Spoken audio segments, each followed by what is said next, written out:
You know that thing where you get an amazing pair of shoes at a really great price and want to tell everyone about it? Yeah, so do we.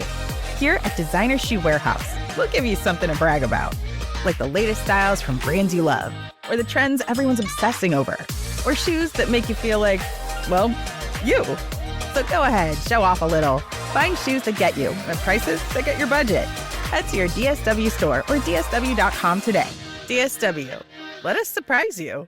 Look at him, eating whatever he wants, never gaining a pound. While I'm stuck with the boring special and can't lose an ounce. How's your lunch, man? Amazing. Yours? So good. Oh, I'm so happy for you. Cool, buddy.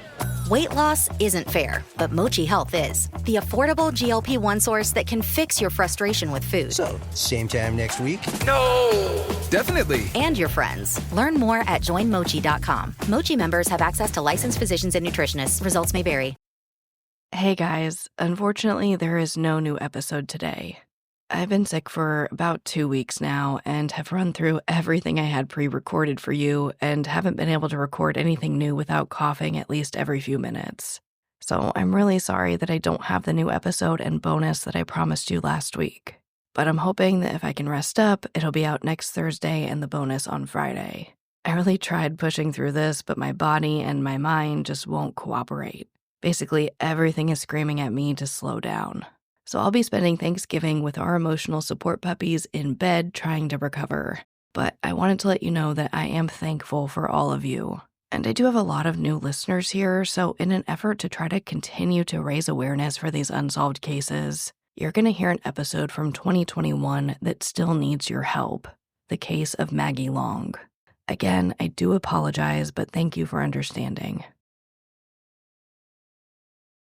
Voices for Justice is a podcast that uses adult language and discusses sensitive and potentially triggering topics, including violence, abuse, and murder. This podcast may not be appropriate for younger audiences. All parties are innocent until proven guilty in a court of law. Some names have been changed or omitted per their request or for safety purposes. Listener discretion is advised. My name is Sarah Turney, and this is Voices for Justice. Today, I am discussing the case of 17-year-old Maggie Long from Bailey, Colorado. On December 1st, 2017, Maggie left her high school to change her clothes and grab some items for a concert she was helping with that night. But Maggie never returned. When some of Maggie's family members went to go look for her at their home, it was on fire, with Maggie's car still in the driveway. After officials announced that no body was found in the home after extinguishing the fire, but there was also no official search for Maggie, the public was understandably confused and concerned. It would take months for officials to clear up these statements, over a year to announce that Maggie was burned alive in her home that night, and several years to announce that they believe Maggie was the victim of a hate crime. There's a lot to unpack here, so let's get into it. This is the case of Maggie Long. Maggie Long was born on December 17, 1999, to her parents San and Heather Long. She was the youngest of their 3 daughters, Lynna, Connie, and now Maggie. Heather and San Long worked hard to provide a good life for their children. Both were born in a refugee camp in a Chinese community in North Vietnam. During the Vietnam War, they fled to the U.S., where they opened a variety of businesses and invested in real estate. Maggie grew up in the small town of Bailey, Colorado. Bailey is a secluded mountain town, but it's only about an hour away from Denver. According to the Long family, Bailey was a tight-knit community with only about 10,000 residents in 2017. But the community was a bit divided. There were people who lived in Bailey for the amazing schools with small classroom sizes and enjoyed participating in community events. But there were also people who just enjoyed the seclusion that the mountain town had to offer and didn't socialize much. Bailey really appealed to both kinds of people. But the Long family was well known in the community. According to Lynna and Connie Long, they were the only immigrant Asian American family in the neighborhood. They also owned a local liquor store, Long's Liquor, and a restaurant called Derek Thai in the community. However, they state that they never experienced any outright prejudice from their community. For the most part, they say it was a great town. It sounds cliche, but they say that no one even locked their doors at night until Maggie was murdered. It's important that we discuss the Long home. They lived in a 6,000 square foot home on 27 acres of land, basically surrounded by forest. The only way to get to and from the home is a private drive that's about a quarter-mile long and blocked off by a large iron gate. From what I could gather online, it looks like the entire property is fenced off, so the only way to and from the property was by going through this gate. Now, how or if it was locked the majority of the time, I don't know. It's also important to note that the Longs didn't live there alone. They actually rented out an attic space as a separate apartment. Now that I've set the scene a little bit, let's talk about what Maggie was like. There is no shortage of wonderful statements about Maggie from her friends, family, and teachers. Her former preschool teacher, Rosie Warner Cheney, said, quote, "I taught Maggie 2 years of preschool at Deer Creek. Maggie had such a big personality. She was smart and strong. When I would have to leave the room for a minute, at age 4, Maggie would take charge. She would read to her classmates. Every morning she would place a chair next to mine, believing she was going to co-teach. I loved her so much." End quote. In an interview with Court TV, Maggie's sister Lynna tells them more about Maggie and just how caring she was. It's hard to sum her up in one event. I think it's just, remembering her little quirks, just the way that she would apologize to inanimate objects for bumping into them. She was seriously the most sweet, kind-hearted person. And one time she called me. She was doing a road trip up to visit me when I lived out of state. And as she was driving along, a bird came in her trajectory and she hit the bird. But she pulled over crying about it, had to call somebody. And that just, really shows like that level of sweet sensitivity. In 2017, Maggie Long was a senior at Platte Canyon High School and a straight-A student. She was involved in a ton of extracurricular activities. She spent some time playing softball, she was on the speech and debate team, she helped her college preparatory government team make state finals, and she was heavily involved in drama at her school, as well as working at the Venue Theater in the city of Conifer. It's a girl. Yes, of course, I can see it's a girl. It's a girl! Mademoiselle! Now, come here. That's out of the house. I will actually do most of the talking. A word, just a word. That's all I'm asking for. Buddha. Huey. Buddha. Oh my God, you guys. Maggie had starred in a variety of productions in the past, but on the night of Thursday, November 30th, 2017, she was prepping for a front-of-house position at her school. The following night, they were holding a concert, and Maggie was in charge of the VIP section. According to her sisters, Maggie stayed up all night baking treats and getting refreshments together as a part of her duties. The next morning, now December 1st, Maggie goes to school like normal.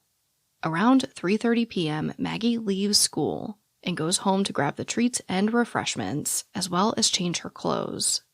She tells her classmates she'll be right back.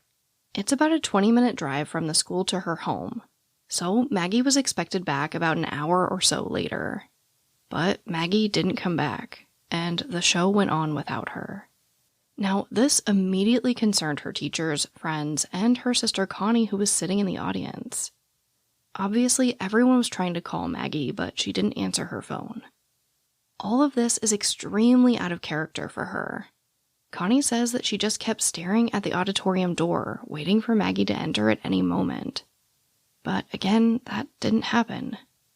After just having a very bad feeling about Maggie not being there, Connie leaves the concert to go to her family's home, arriving just after 7 p.m. Now, I am about to dive deep into this timeline, and not everything makes total sense, so stick with me here. By the time Connie arrives, things are already chaotic at the Long home. Shortly before Connie arrived at 7:01 p.m., the Park County Sheriff's Office is dispatched to the Long residence after receiving a 911 call from the tenant in the attic apartment above the main home. The tenant, who has never been named, states that they could hear one or more people downstairs arguing, throwing things, and trying to set the house on fire. This tenant refuses to leave the apartment. Officers arrive on scene right around 7:12 p.m. And by 7:14 p.m., they reported seeing flames coming from the garage. While the fire department began putting out the flames, officers began running the plates of the vehicles at the residence. One vehicle belongs to the tenant, and the other was Maggie's car, but registered to her father. Now, this entire time, while they're putting out the fire, the tenant is still in their apartment above the home, terrified to come out. At 7:30 p.m., Heather Long receives a call from the tenant saying that they heard a loud bang, and then the lights went out. Heather was working at her restaurant, Derek Thai, and ultimately decided to send the restaurant manager over to the house to make sure everything was okay, while Heather stayed back and continued running the restaurant. But the manager who takes Heather's car can't even get to the house due to how many emergency responders were at the scene. So the manager calls Heather and says she needs to get home now. Heather doesn't have a car at this point, but luckily a couple that was dining at the restaurant offered to give her a ride. At 7:49 p.m., the fire department relays to dispatch that they were attempting to make entry into a barricaded room. It's unknown exactly which room of the house this was. At 7:53 p.m., a deputy tells dispatch that there were firearms in the home, and some appeared to be missing. At 7:58 p.m., dispatch is asked to send a detective to the scene. Finally, at 8 p.m., the tenant leaves the apartment through a back entrance with their cat in hand. At 8:12 p.m., the fire is completely extinguished. It seems that the fire was pretty serious in some parts of the home. But with it being such a large home, and since the tenant felt safer locked in an apartment above a fire, I have to imagine it didn't get that close to where they were. At 8:40 p.m., a deputy asks dispatch, quote, "Do we have an age on the daughter yet?" End quote. At 8:48 p.m., the fire department tells dispatch that this has now become an arson investigation. At 9:03 p.m., a victim's assistant from the sheriff's office is dispatched to the scene. Around this same time, one of Maggie's sisters posts on Facebook saying Maggie is missing. But when the family told police that they wanted to go search for Maggie, officers at the scene told them it wasn't necessary. This is where things get very confusing in the investigation. Ultimately, Maggie's body was found in the house. She'd been burned alive. I don't know for sure what happened at the scene between law enforcement and the family, but it seems like they were pretty sure they found Maggie in the fire, and they were just waiting for official confirmation before telling the family 100% that it was her. I mean, I get it. If the police tell me they believe my 17-year-old daughter was in the fire but can't tell me 100% that her body was found, I want people out there looking for her. But I have no explanation for what the police tell the public over the next week or so. Insurance isn't one size fits all. That's why customers have enjoyed Progressive's Name Your Price tool for years now. With the Name Your Price tool, you tell them what you want to pay, and they'll show you options that fit your budget. So whether you're picking out your first policy or just looking for something that works better for you and your family, they make it easy to see your options. Visit Progressive.com. Find a rate that works for you with the Name Your Price tool. Progressive Casualty Insurance Company and Affiliates. Price and coverage match limited by state law. This episode of Voices for Justice is brought to you by Quince. I've been trying to be more intentional about what I wear each day. I'm leaning into pieces that feel effortless, comfortable, and still put together. And Quince has been my go-to. The fabrics feel elevated, the fits are flattering, and everything just works without overthinking it. They use premium materials like 100% European linen, organic cotton, and ultra-soft denim. And the best part? Everything is priced 50 to 80% less than similar brands. They work directly with ethical factories and cut out the middlemen, so you're paying for quality and craftsmanship, not brand markup. I recently just ordered their tiered linen dress, of course in black. I wanted to pair it with one of my favorite pairs of brown wedges. The problem was, I didn't have a brown purse. So I got that from Quince too. It's one of my favorite outfits. It's easy, effortless, and feels amazing. Especially as we're getting a little bit warmer here in Phoenix. Refresh your everyday with luxury you'll actually use. Head to quince.com/justice for free shipping on your order and 365-day returns. Now available in Canada too. That's QUINCE.com/justice for free shipping and 365-day returns. Quince.com/justice. This episode of Voices for Justice is sponsored by Chewy. If you have pets, you probably know about Chewy, and you also know that when they say that they have everything you need to keep your pet happy and healthy, they're not messing around. To keep them happy, Chewy has over 100,000 products from all the brands my pets love at prices I love. To keep them healthy, Chewy offers pet prescriptions, pet insurance, telehealth vet visits, and they're even rolling out vet clinics across the country. I've been shopping with them for a very long time. And in addition to the auto ship feature that gets the dog's food to them every single month, I also love to experiment with different treats. But I'm a bit picky. For me, it has to be high quality with simple ingredients. I recently picked up treats from Shepherd Boy Farms that are 100% just chicken breast. Popcorn and Heber are already obsessed. Chewy has everything you need to keep your pet happy and healthy. And right now, you can save $20 on your first order and get free shipping by going to chewpanions.chewy.com/SarahETurney. That's chewpanions.chewy.com/SarahETurney to save $20 on your first order with free shipping. chewpanions.chewy.com/SarahETurney. Minimum purchase required. New customers only. Terms and conditions apply. See site for complete details. Now, while all this was happening, Maggie's father was actually in California for business. He was looking at acquiring an apartment complex out there. But once he heard what happened, he grabbed the next flight home and arrived around 2 a.m. on Saturday morning. At 9:58 a.m., a Park County coroner was sent to the Long home. For most of the day, the Colorado Bureau of Investigation was collecting evidence from the home, while interviews were being conducted at the Bailey substation. It also appears that DNA was collected during some of these interviews. Later that day, the Park County Sheriff's Office announced that there were no search parties being organized for Maggie Long. On their Facebook page, they stated, quote, "On-scene investigation is wrapped up. Cause and origin of the fire is inconclusive. No sign of her. No body at the fire scene." End quote. This post was later deleted. On Sunday, Oscar Contreras at Channel 7 Denver News ran an article with the headline, quote, "Teen 17 missing since Friday in Park County. Arson reported at her home during disappearance." End quote. In the article, it states that deputies are asking for the public's help in finding Maggie Long, saying they were focusing on her communications between 2:30 p.m. and 8 p.m. on Friday. Then on Monday, a judge signs a gag order for all officials involved in Maggie's case. Everything goes silent for a few days. Then on December 7th, the gag order was lifted, almost a week after the fire. The sheriff's office finally announces that Maggie's body was found in the fire, and her death was ruled a homicide. This is when the majority of Maggie's friends found out that she wasn't missing. Flowers and letters for Maggie were left at her family's restaurant and liquor store, and a candlelight vigil was held at the Platte Canyon Community Church. Now, when the police announced that this was now a homicide investigation, they reiterate to the public that there is no reason to believe that the community is in danger, explicitly saying that there is no threat to the public at this time.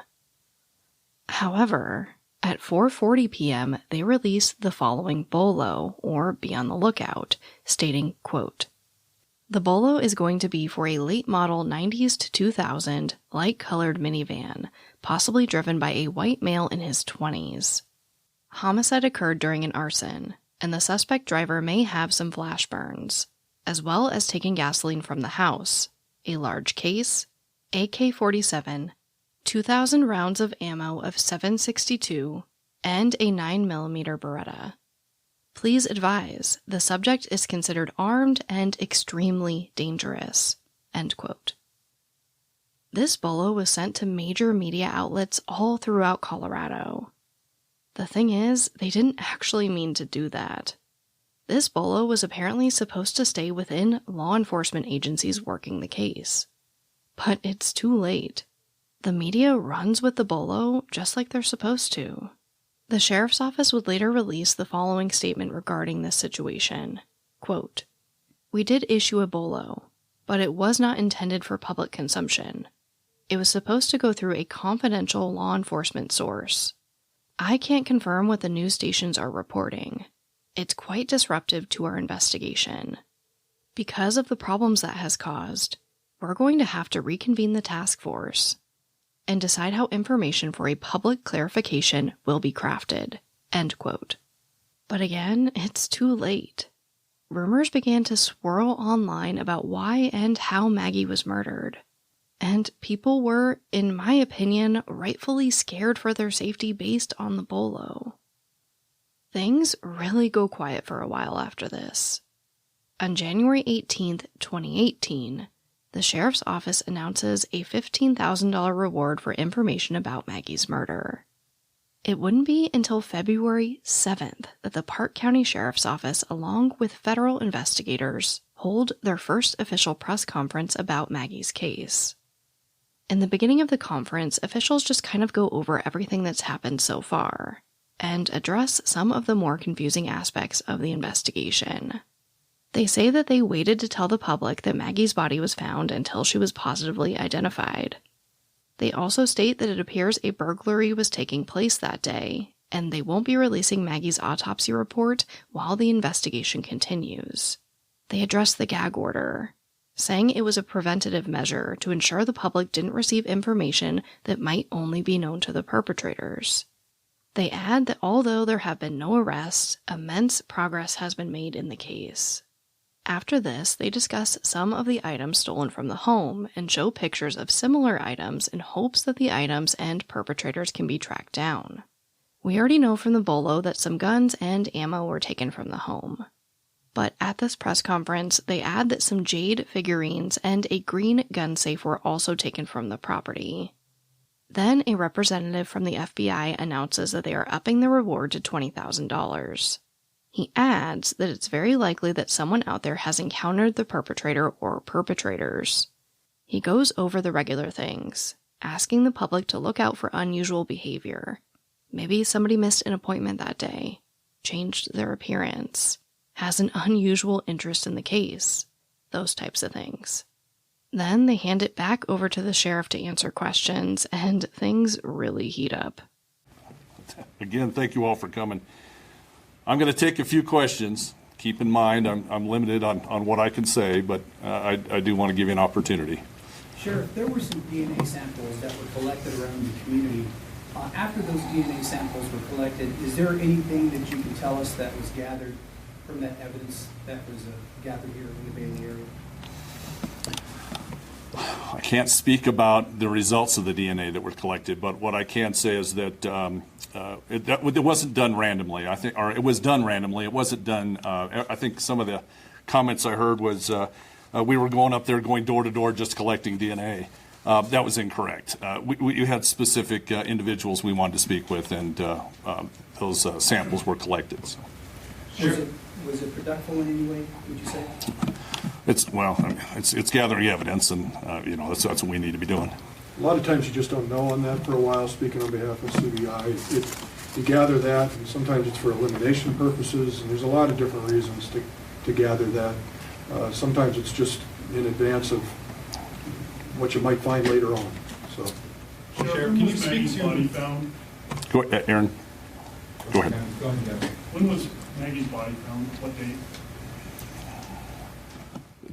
December 1st.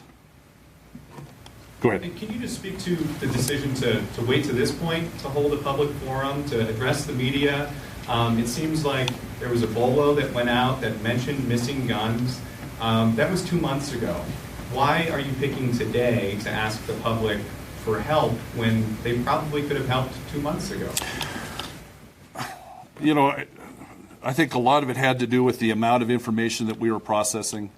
We were being very careful on what we had, on what we were sifting through, and we wanted to give our investigators an opportunity to go through that.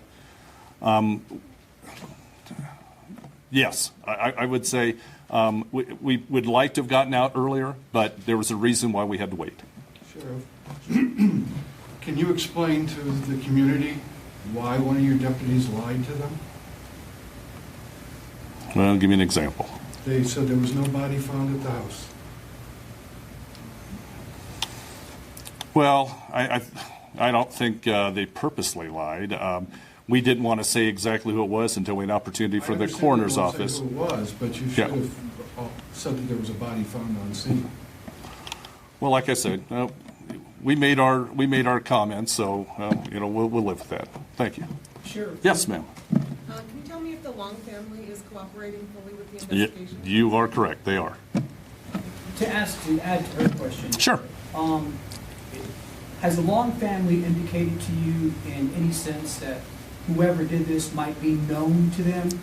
How would someone know that there's a safe with those weapons and I would imagine jade objects that are fairly expensive? When they target it, they know the people who might have done this.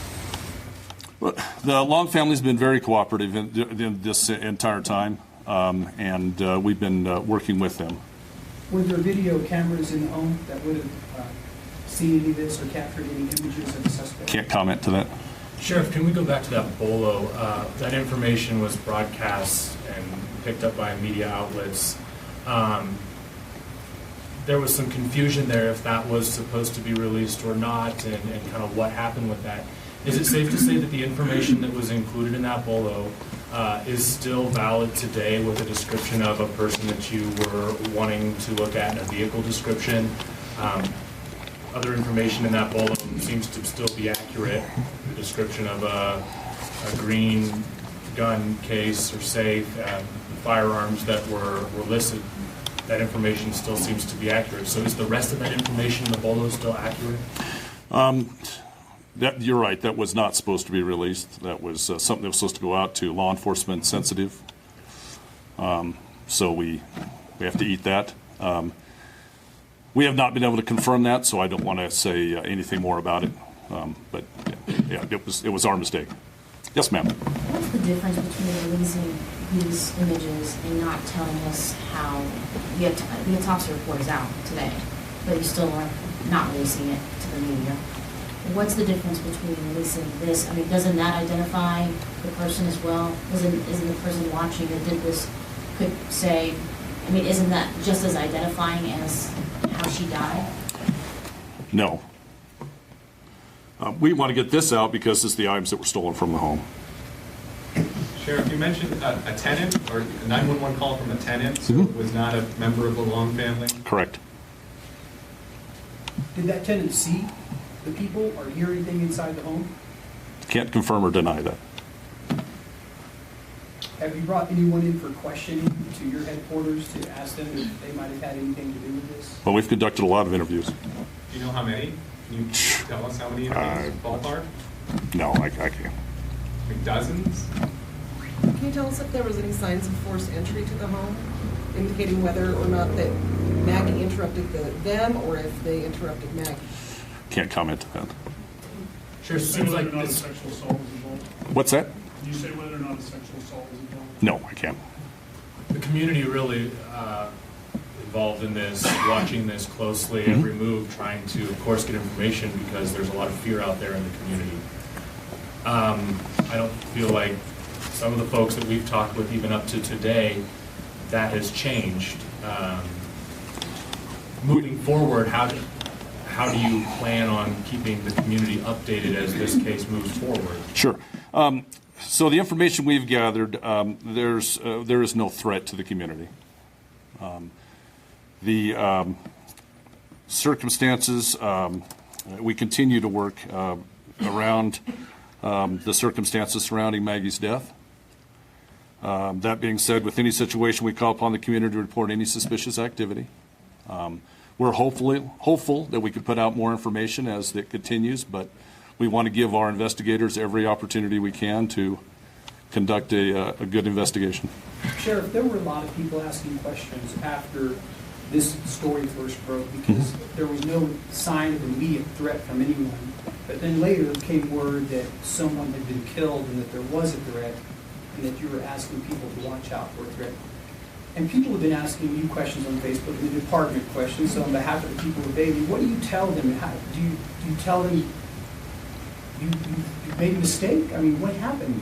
I mean, people were in danger, quite possibly. No, they weren't. We've looked at this situation. We've got investigators working on it. We wouldn't have left if we'd have thought that there was a threat to the public out there.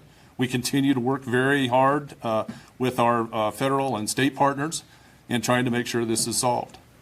Last question. Can you just talk a little bit more about that? I mean, especially with, missing guns, AK-47 style rifle. How do you justify saying that there is no risk or no threat?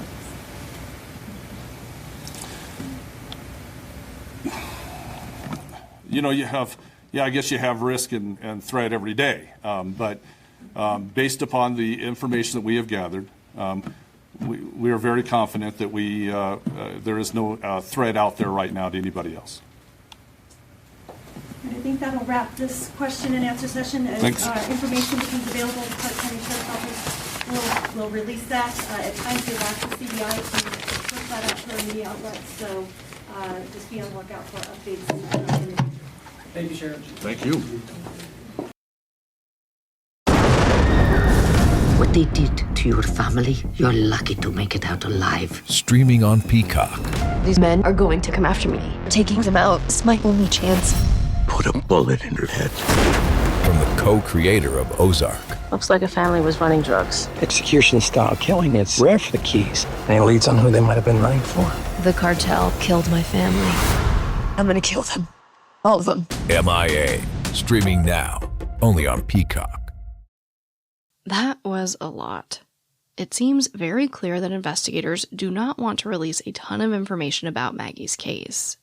I get it, but I do feel like the reporter's questions were very fair. There were a lot of conflicting statements. There was no body found in the fire. Now it's confirmed that Maggie was found on December 1st. This bolo went out that there's an armed and dangerous suspect in the community, but they say that there's no danger. And they waited months before addressing the public. It doesn't exactly instill confidence in the investigation or the department as a whole. Right now, all we really know is that there was a burglary and fire at the home, and Maggie was found dead. But slowly, more information would be released. On February 21st, the Sheriff's Office responds to a 9 News records request for employee timesheets as it relates to Maggie's case. The Sheriff's Office responds, saying that they've worked a total of 1,867 hours during the first 79 days of the investigation. Then in May, we get one of the first big breaks in this case outside of that bolo. The Sheriff's Office releases a sketch of a man that they believe may be connected to Maggie's murder. This appears to be a young white male, which would make sense considering the bolo that was released. They also release stock photos of items similar to the items stolen from the home, as well as stock photos of vehicles that may be connected. One is a Chevy Astro van, and the other is a Ford pickup. Slowly, over the next few months and years, more information would trickle out. In May 2018, investigators say Maggie's home was specifically targeted, but there isn't much more information than that. In January 2019, Sheriff Tom McGraw announces that Maggie was burned alive in her home. He also states that they've ruled out hundreds of persons of interest and have now identified 3 suspects, stating, quote, "At least 3 people, 3 men, were directly involved in Maggie's murder," end quote. At this time, a sketch of a possible second assailant is released. It wouldn't be until April that the third and final sketch was released. Now, the thing with these sketches is that there aren't really descriptions to go with them. It doesn't say if the other 2 men were white, had blonde hair, blue hair, were 11 feet tall, nothing. So I can't tell you much about these sketches. but of course they will be available on my website so you can share and check them out for yourself. I also couldn't find concrete information as to where the information about these men and vehicles came from. And who knows why they waited over a year to release these sketches? Did they have this information all along? Did new witnesses come forward? I don't know. Now, this is where the description of the Long family home comes in handy. Remember, this was a desolate area surrounded by trees. They were on 27 acres of land, and the only way in and out of the property was 1 quarter-mile long drive. Now, if you also remember, the tenant called 911 while the perpetrators were still in the home, and officials arrived in about 15 minutes. In my opinion, that's a pretty tight timeline for the perpetrators to flee the scene given how large the property was. I mean, it's possible that they heard the tenant call 911 and left immediately. But it seems like a stretch in a 6,000 square foot home where the tenant was far enough from the fire to remain locked in their apartment for at least an hour while the fire department extinguished the flames. I think it's fair to assume that the tenant saw quite a bit, but not everything. I have to imagine they might have looked out a window and saw something.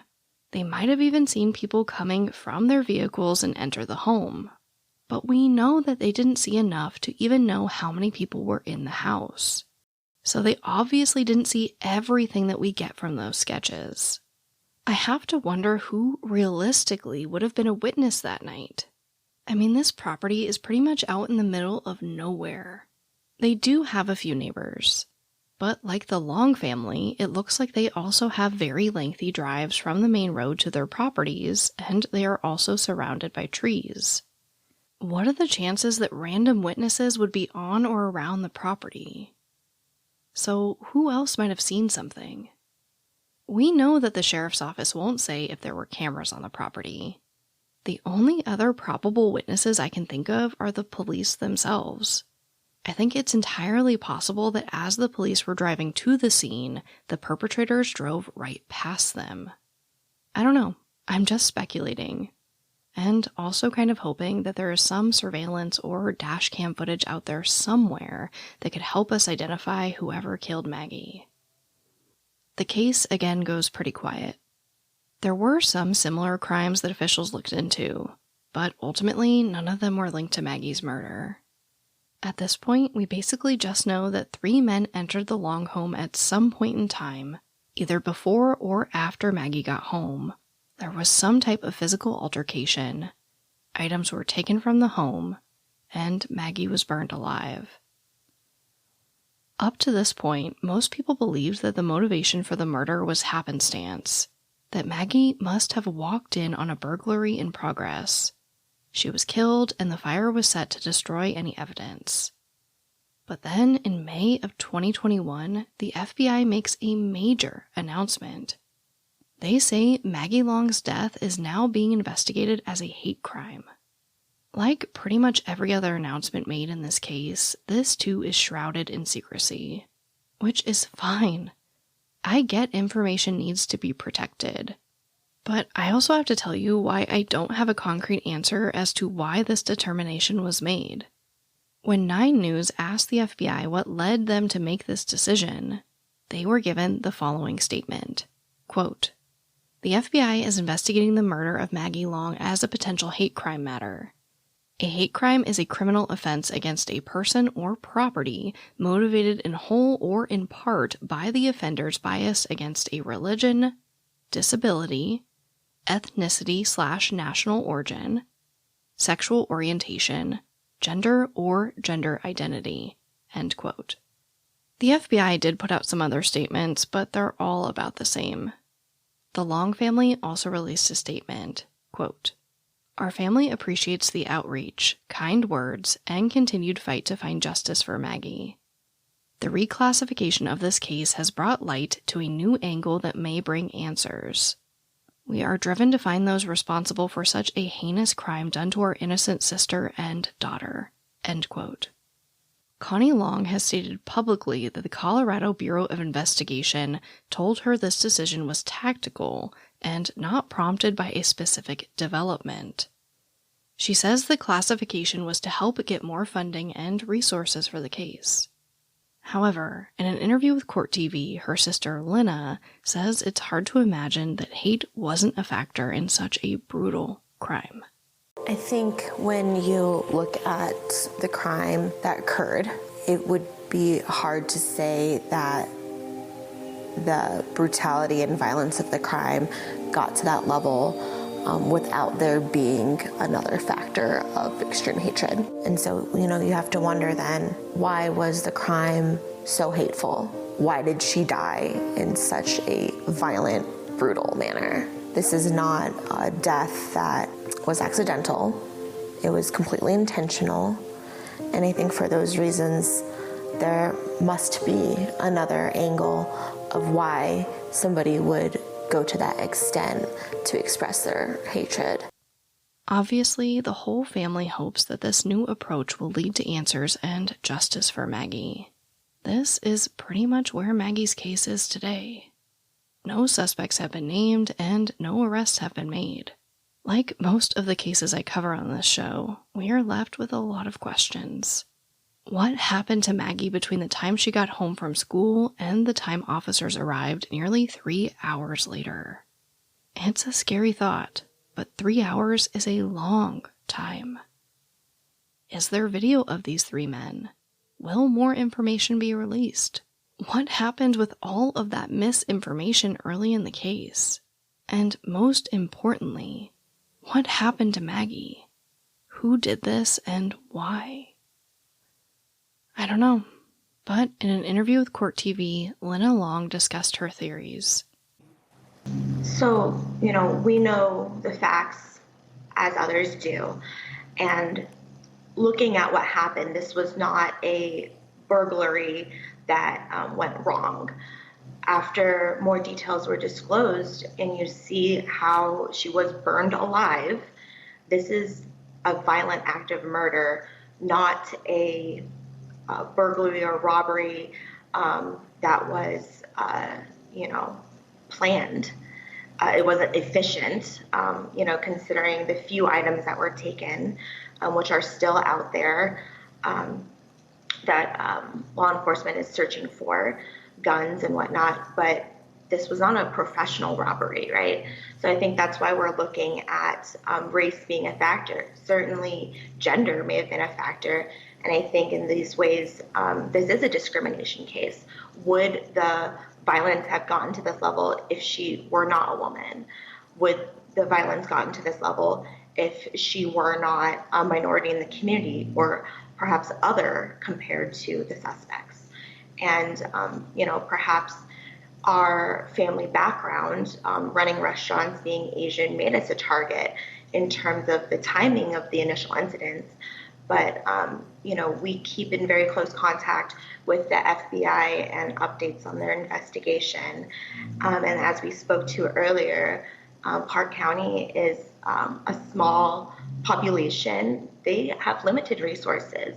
So working in conjunction with the FBI is truly important for making progress on this case. And that's why I believe the FBI sought additional resources by declaring this case as a hate crime. Because at the end of the day, the bias factors of her being a woman and her race were true in 2017. And I think now that resources have opened, hopefully we will have more manpower to get us some answers. According to the FBI's Uniform Crime Report data for 2017, reported hate crimes against Asian Americans were actually lower than they had been in years. But that doesn't mean these crimes are not happening. Hate crimes against Asian Americans have been documented since the 1800s and have spiked immensely since 2017. And that's just what's reported.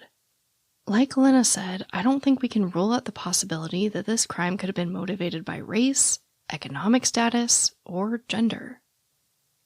The Longs never went back to their family home, the home Maggie was raised in. They just couldn't bear it, saying it was all too traumatic. In 2019, the house was put up for sale at land value. The Long family recommended the home be torn down. It breaks my heart. No matter what drove Maggie's killers to commit this heinous crime, it's clear that her family is haunted by this and are in desperate need of answers.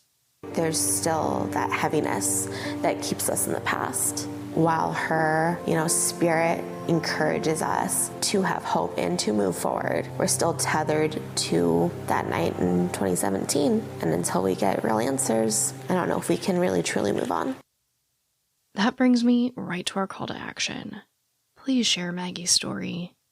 And please share the sketches and photos of the vehicles and items taken from the home that night. They will be available on voicesforjusticepodcast.com and my social media accounts. As a reminder, Maggie Long was murdered on December 1st, 2017 at her home in Bailey, Colorado. She was a 17-year-old Asian American female with brown eyes and black hair. The police are seeking information about 3 men believed to be connected to this crime. It's believed that they were driving a late 90s to 2000 light-colored Chevy Astro van and a Ford pickup. Anyone with information is urged to call 1-800-CALL-FBI. You can also submit tips online at fbi.gov/tips. But, as always, thank you, I love you, and I'll talk to you next time. Voices for Justice is hosted and produced by me, Sarah Turney. For more information about the podcast, to suggest a case, to see resources used for this episode, and to find out more about how to help the cases I discuss, visit voicesforjusticepodcast.com. And if you enjoyed this episode, please take a moment to rate and review the show in your podcast player. It really does help more people find the podcast and these cases in need of justice.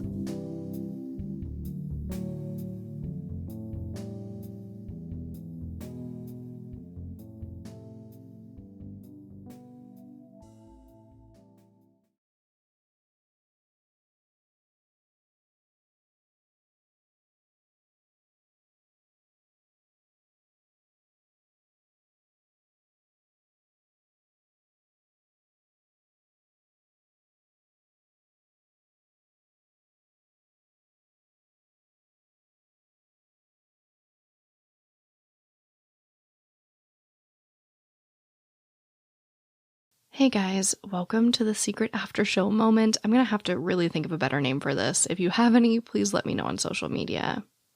I just wanted to take a second and say happy Thanksgiving to all that celebrate. This episode is coming out on the day of Thanksgiving if you are confused or maybe listening to this at a later date. I announced this on social media, but I just wanted to tell you guys, I was invited to my family's Thanksgiving this year. That has my stomach rumbling if you can hear that. I'm so hungry. But I said no. And to be honest, I was just trying to shield myself. I didn't want to go through any unnecessary pain, to be totally honest. The trial's coming up. I just didn't want to put myself through it. But the reason I'm telling you is because I don't think I would have had that strength without you guys.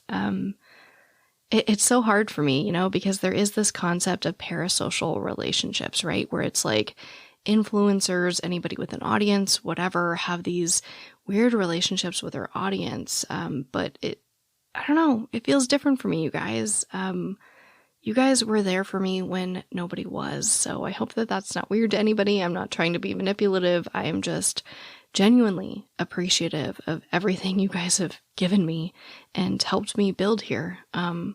Including me having the strength to turn down a family invite because I know it's not good for my mental health. I think a few years ago, maybe even if I just didn't have you guys, I think I probably would have caved and just gone because I was so sad and lonely, to be totally honest. But yeah, so I just want to say happy Thanksgiving if you celebrate. And I love you so much. Seriously, thank you for that. Thank you for all the strength that you guys give me. I hope that you are having a great day. I hope that it was an okay holiday for you. And I also want to remind you that it's okay to step away from your family if you need to. Don't feel bad. If it's toxic, if it affects your mental health, that's important to recognize. It's important to see that and step away for yourself.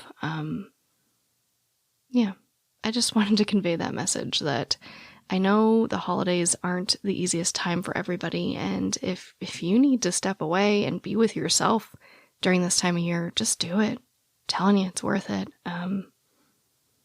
Yeah, take care of yourself, guys. But as always, thank you for tolerating me. I love you, and I'll talk to you next time.